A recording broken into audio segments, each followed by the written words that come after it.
Quick video. I just wanted to give some thoughts now that I've been using my Pulk for 2 years. I just want to talk about the Pulk versus a backpack. And but before I get too much into that, look around you. I'll pan here in a second. What a gorgeous day. It's March 4th. And it's interesting what happens to a lot of Albertans and Canadians is as winter progresses, we definitely get acclimatized, accustomed to winter, and maybe our mindset changes a little bit. But today is like -5, and it honestly feels like an absolute gorgeous day. Gloves, no hat on, and so forth.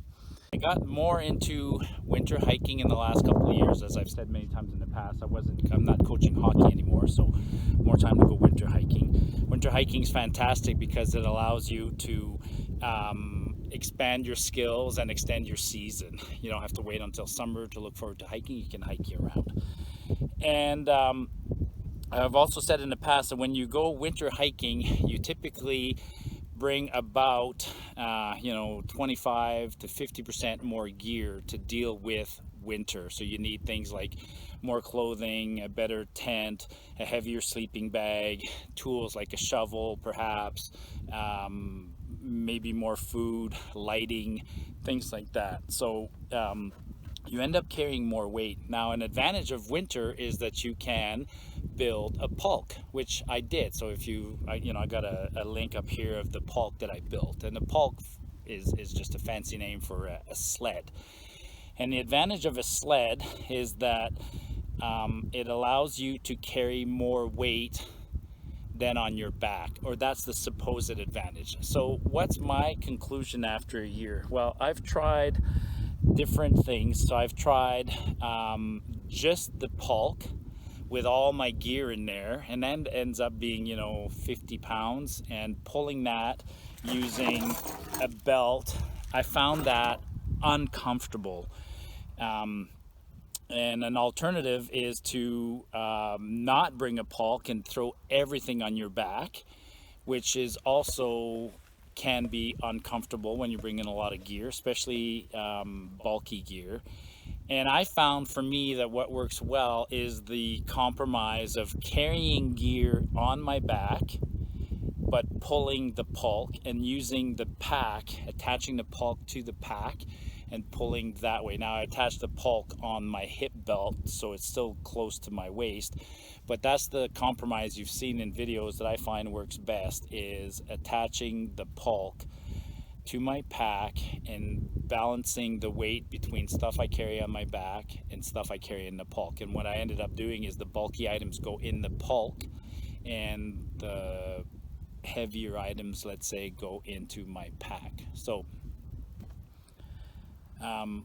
what else did I learn over the year or two of using the Pulk? One of the things I learned is that the Pulk is not designed for mountainous terrain. I think it's better suited for flat lake type terrains, the kind of terrain you find maybe in Manitoba or Northern Ontario where you're traveling across frozen lakes. But here in the mountains where you're going over mountains and climbing all the time, there's two disadvantages. Going up with the Pulk is hard, it pulls on you. Coming down, the Pulk wants to push on you. And when you got the odd side hilling, the Pulk wants to slide down. So I found that the Pulk was not a very suitable thing on mountainous terrain. It did fantastic on flat trails. The other thing I found about the Pulk is I bought this Pelican case as the basis for my Pulk, and it's basically an ice fishing toboggan that you can just pull a short distance on the lake. And I thought that having high sides and being shorter might have an advantage. I kind of knew also that being longer and a thinner footprint might also be an advantage. In the end, I think if I'm going to continue using the Pulk more often, I will build a second Pulk, but my second Pulk will be more classic. It'll be perhaps a little bit narrower and a lot longer, so that but ultimately I want the square surface of the new Pulk to be bigger, so that I have less weight per inch, and I want low sides on it so that it's not dragging as much, because when I was on this in the snow and it sinks a little bit, there's a drag on the front and on the back. So my next Pulk will be definitely longer to spread the weight better.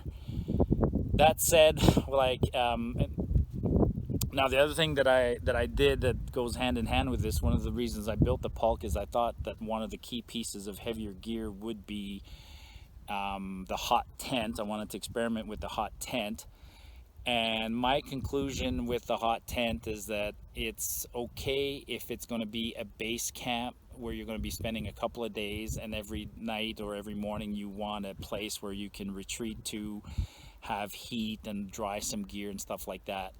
But if you're moving every day, the hot tent isn't worth it for me. The other thing is the hot tent, you start the stove at night or in the morning, but I sleep too well, and I'm not going to keep a stove going by getting up and stoking it all through the night. So in the end, I'm still sleeping in a cold environment, which means that I still need to bring a very warm sleeping bag. So the hot tent is not an opportunity to save weight and go with a lighter sleeping bag. You still need a bigger sleeping bag. So the hot tent has limited opportunities for me. So going forward, I think you'll see me doing more hikes in the winter, but expect to see me more often than not carrying just the gear on my back and leaving the Pulk at home. So you've seen the Pulk before.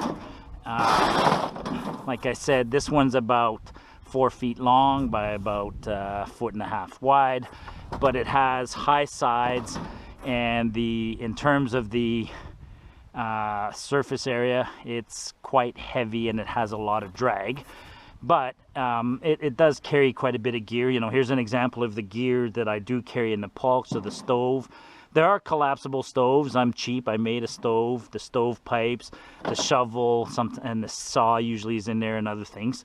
And I did experiment. These are 5.5 foot poles. I tried some 6-footers and some 7-footers, but I found the shorter ones worked better. So there's the Pulk. Now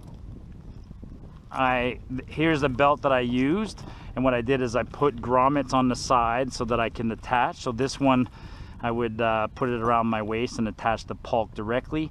This is the setup when I was using only the Pulk and nothing on my back, and like I said, I found that uncomfortable. I found pulling the Pulk hard.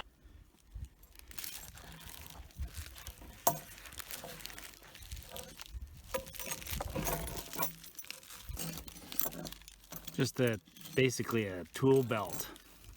Not basically, it is a tool belt. Yeah, I found that just having the Pulk attached to your waist, around your waist, and pulling, I found it hard. Geez, I don't know how these explorers that are pulling 100 pounds across a lake can do it. I'd rather carry it on my back. Perhaps one of the secrets is being on snowshoes or on skis instead of snowshoes. I'm not a skier, don't have much use for skis. Maybe I should get into skiing.